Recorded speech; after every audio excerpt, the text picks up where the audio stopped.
ஏண்டி பக்கத்து வீட்டு பொண்ண பாத்தியா? ஹேர் கலர்லாம் பண்ணிக்கிட்டு எவ்ளோ அழகா சுத்திட்டு இருக்கு. நீயும் தான் இருக்கியே எப்ப பாரு கொண்டைய போட்டுக்கிட்டு.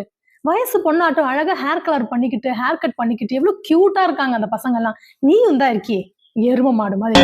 என் ஃப்ரெண்டோட பொண்ணு ஹாங்காங்க்கு சோலோ ட்ரிப் போயிருக்காளாம். நீயும் தான் இருக்கியே பக்கத்து கடைக்கு ஷாம்பு வாங்க போனா கூட துணைக்கு என்ன கூப்பிட்டுக்கிட்டு. கொஞ்சமாவது இண்டிபெண்டன்ட்டா இருக்கணும்னு ஆசைப்படுறியா? எப்ப பாரு எம்ம எம்ம எம்ம. மூஞ்சிய பாரு. நீ என்ன பண்ணிட்டு இருக்க? மாப் போட்டுட்டு இருக்கியா? எப்படி கல்யாணம் ஆனதுக்கு அப்புறம் இதுதான் வாழ்க்கை பூரா பண்ணிட்டு இருக்க போற? இங்கேயாவது ரெஸ்ட் எடுக்கலாம்ல? நான் பாத்துக்கிறேன் வச்சுட்டு போ. ஏண்டி எப்ப பாரு படுத்து தூங்கிக்கிட்டே இருக்க?